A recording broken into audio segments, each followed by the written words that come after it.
Hi there. How's everybody doing? Sergio Sice here with the Real Estate Hedgehog podcast. It's good to have everybody here again, and I hope everybody's doing having a great time.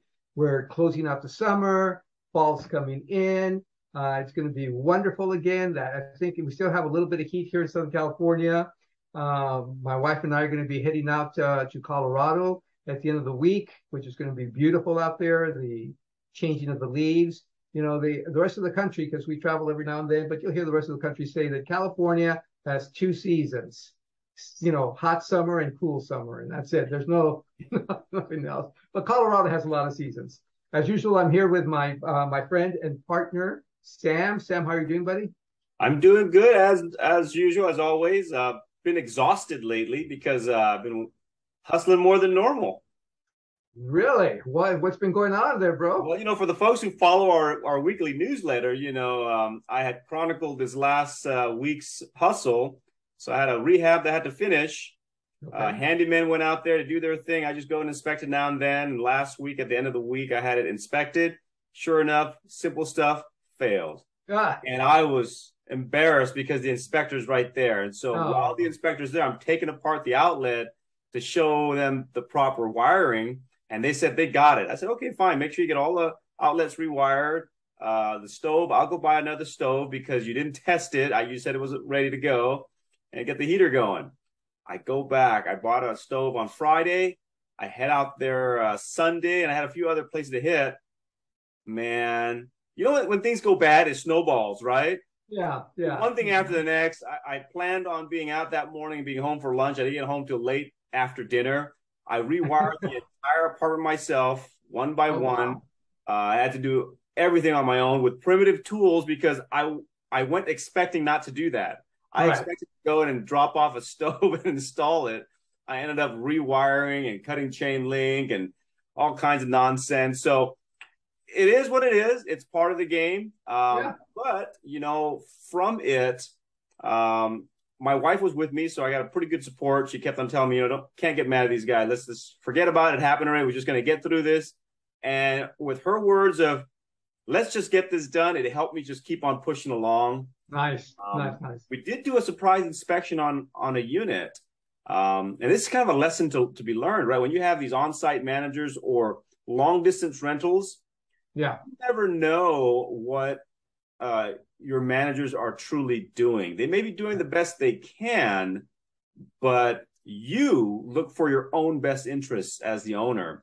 True. So I did a quick recon. I had been requested to repair or replace the carpeting, and I don't mind doing that at all. So I got all the quotes ready to go. But before I give the okay to Home Depot and their contractors, I decided I want to go there because I had heard rumors of subletting. So I got up at like 5 a.m, went up there, knocked, and they knew I was coming, but I knew it was early enough that most people won't be able to be up and ready and leave. So I got there just after 7:30. Okay. Knocked on the door, went in. Of course, people are scrambling, and we see people sleeping on sofa beds in the living room. I've got locked doors in the bedroom. They won't let me into this one. It was obvious this lady is subletting parts of the apartment.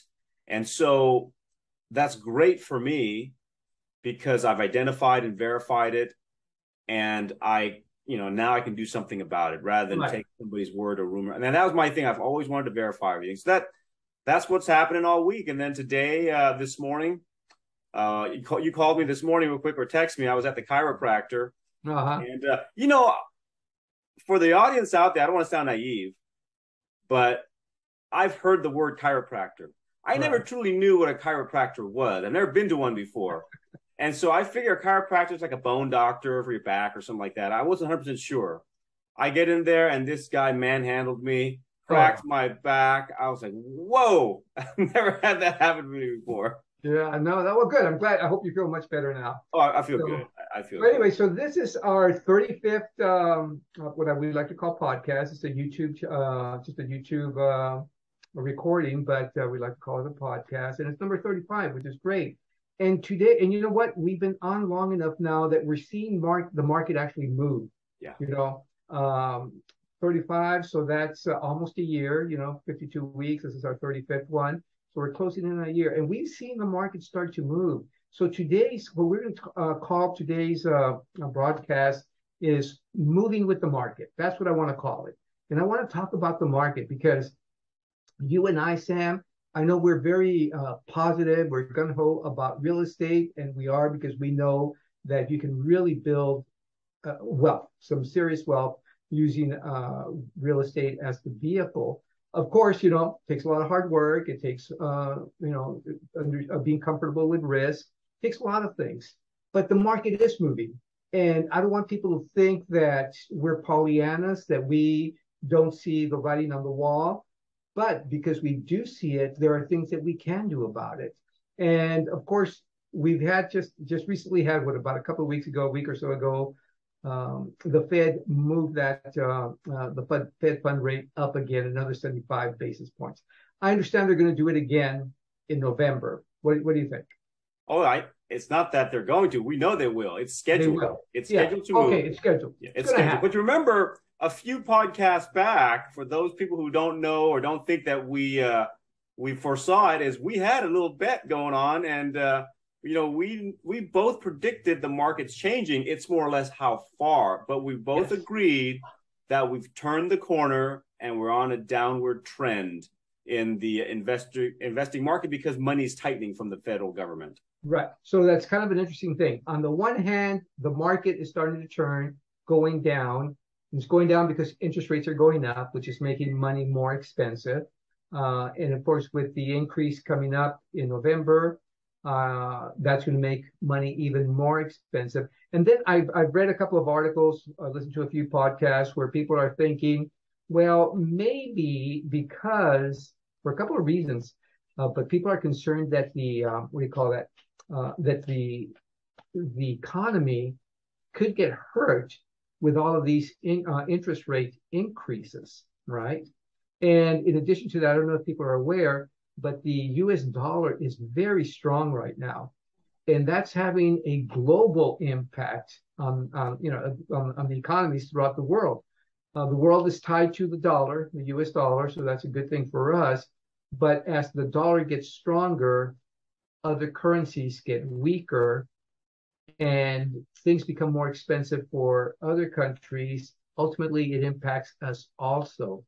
And of course, inflation is an issue.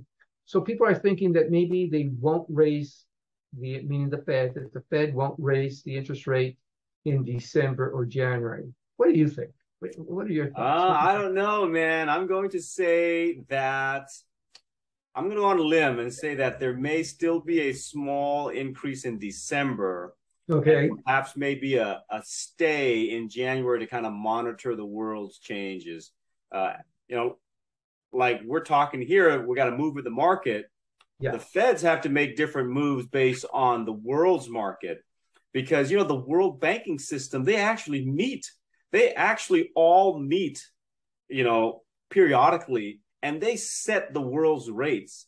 Yeah. They actually will not force, but they will request, hey, we'd like to see the world's monetary value around this much. You guys are very influential in this, America. So we expect that you leave your currency to this level.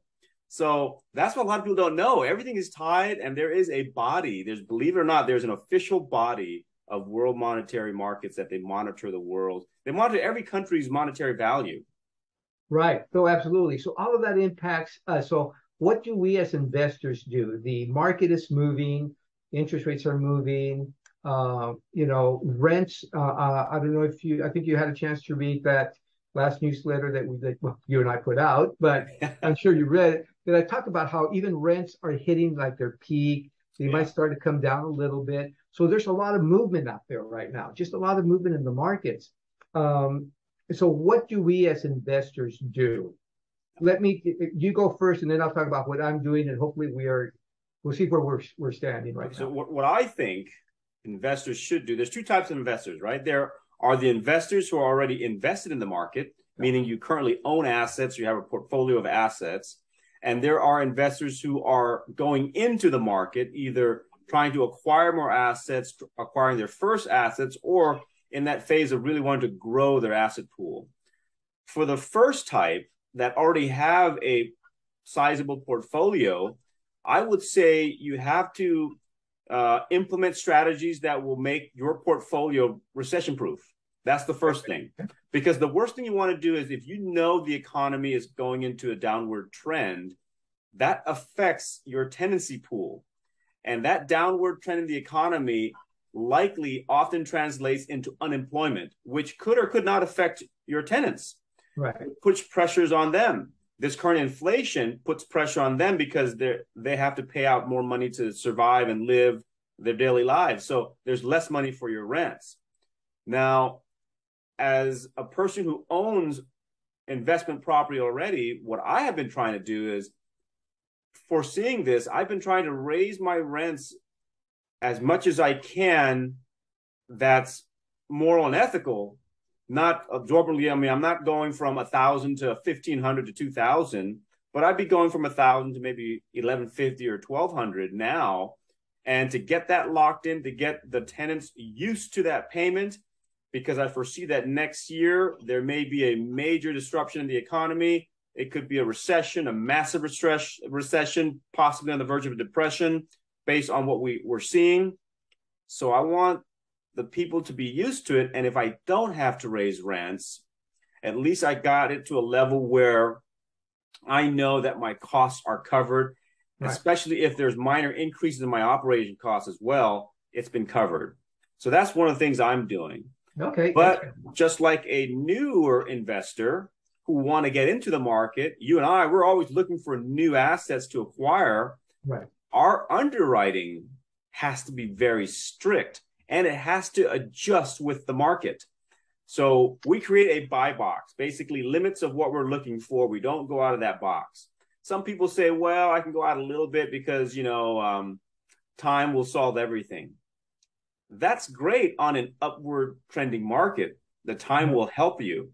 But on a downward trending market, the time will only hurt you. So you want to start off with a higher cushion.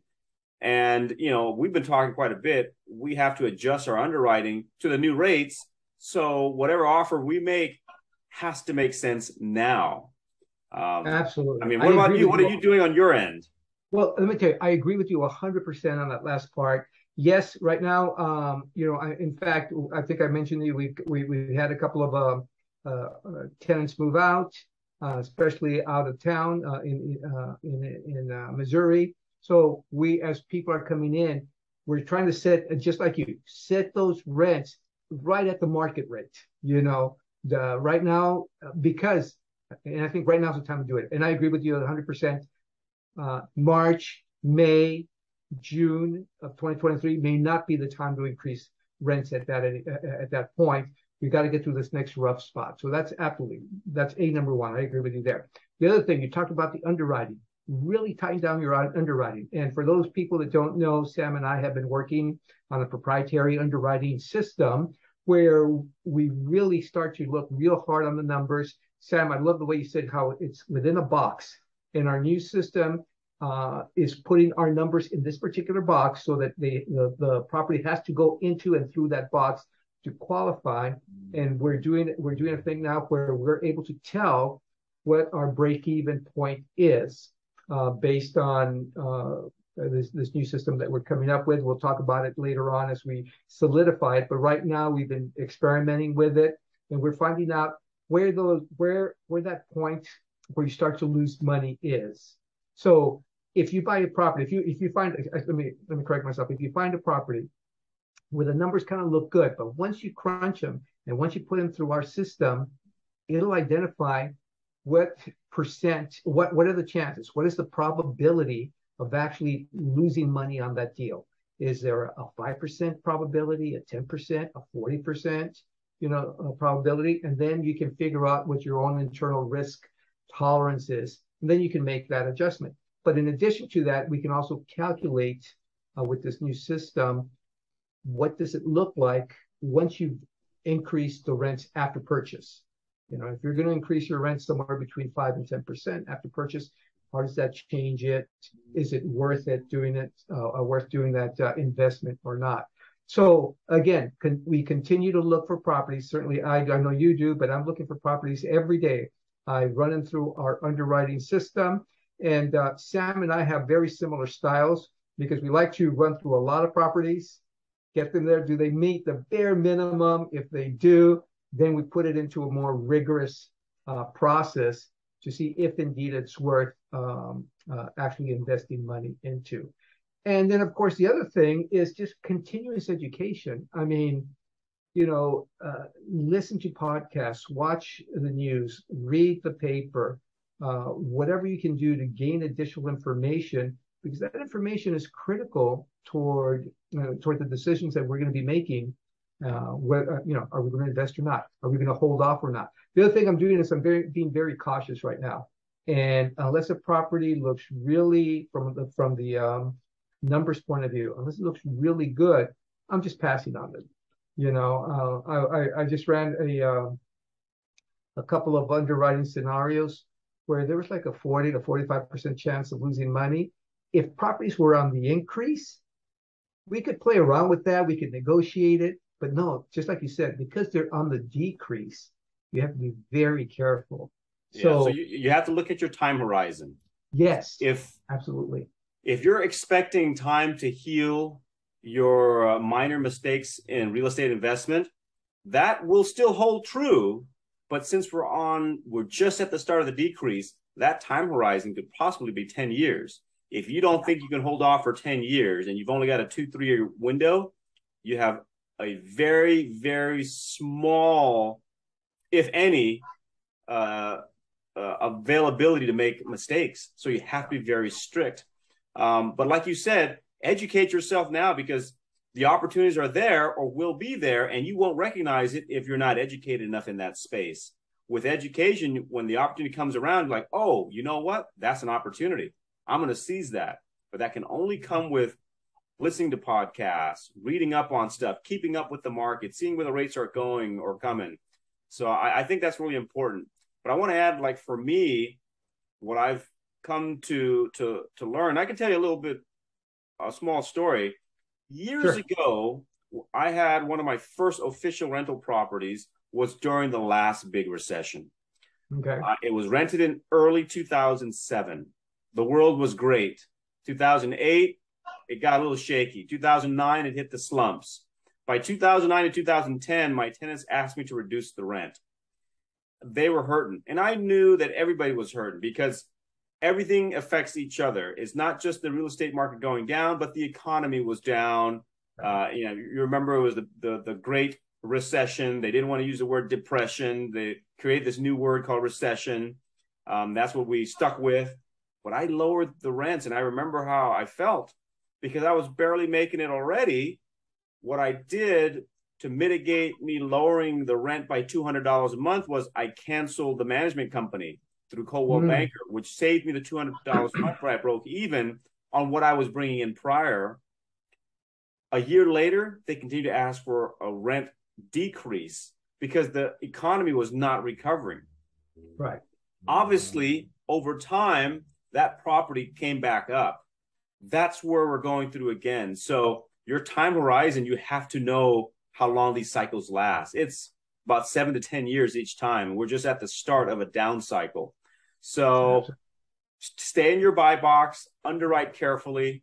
And the other thing is, in preparation, I want to do stuff to minimize our operating costs. Yes. One of the things I do is preventative maintenance, just like a car. You're not going to drive a car, well, you shouldn't drive a car until it just falls apart on you on the road, right?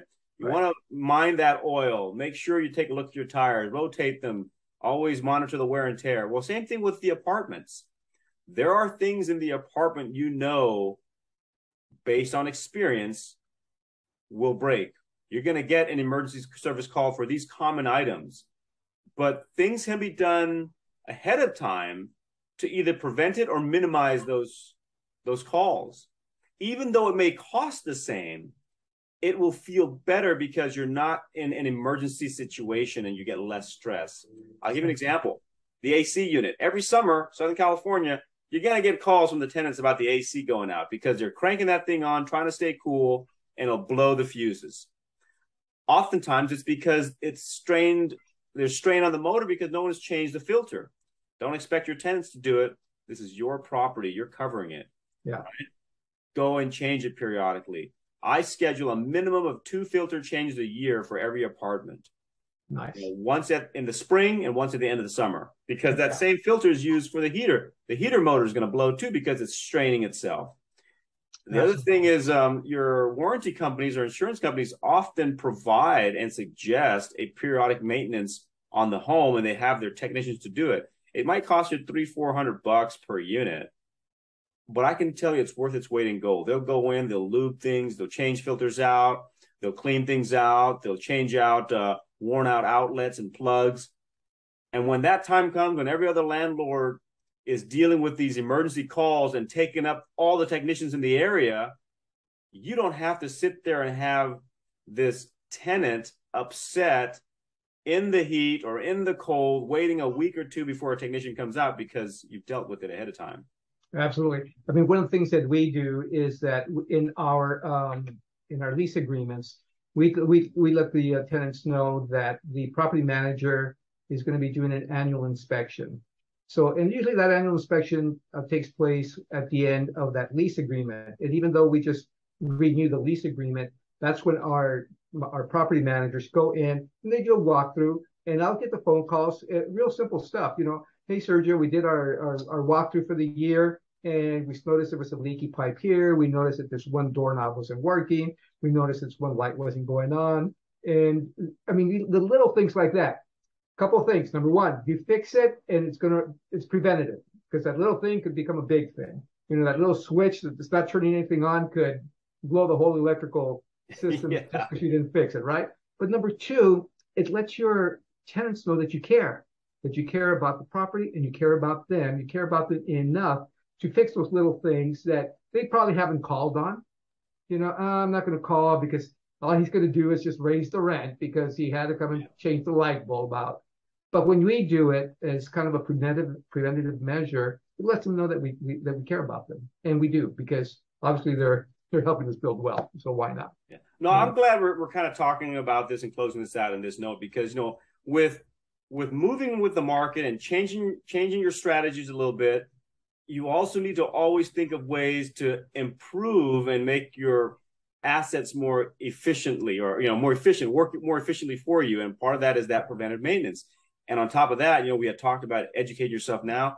This is it. This is the education. Yeah. No one told me about this when I started out. It was just over the years of experiencing it and finding out. And finally, like a decade or so later, someone mentioned it, and it just kind of popped in my head. Had I known it long ago, I would have saved a lot of grief and aggravation for everybody involved. Yeah, no, absolutely.